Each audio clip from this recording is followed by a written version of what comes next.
কিয়ামতের দিন উম্মতের জন্য কাঁদতে কাঁদতে কবর থেকে উঠবে। আপনাদের ভিতরে দিল নাই, থাকলে আমার ভিতরও নাই, মরা যাওয়ার কথা ছিল। আল্লাহ রসুল কবর থেকে কাঁদতে কাঁদতে উঠবে আর বলবে, আইনা উম্মতি। জিবরিল ডাইনে দেখি খালি, বামে দেখি খালি, আমার উম্মত কোথায়? জিবরিল আলাইহিস সালাম বলবে, কেউ ওঠে নাই, আপনি মাত্র উঠছেন। কোন উম্মত ওঠে নাই, নবীও ওঠে নাই, রসুলও ওঠে নাই, আপনার উম্মত ওঠে নাই, আপনাকে উঠানো হয়েছে। চিন্তিত হয় না, যাবে মাকামে মাহমুদে বসবে না। আল্লাহ দুটেই চেয়ার বানাইছেন, একটা নিজের জন্য, একটা বন্ধুর জন্য। আপনি মাকামে মাহমুদ চিনেন না।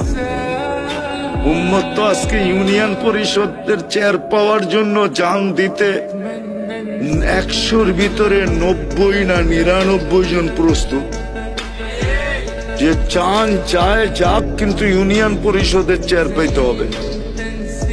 ওই উম্মতের রসুল মুহাম্মদুর রাসূলুল্লাহ সাল্লাল্লাহু আলাইহি ওয়াসাল্লাম মাকামে মাহমুদ পাবেন, বসবেন না।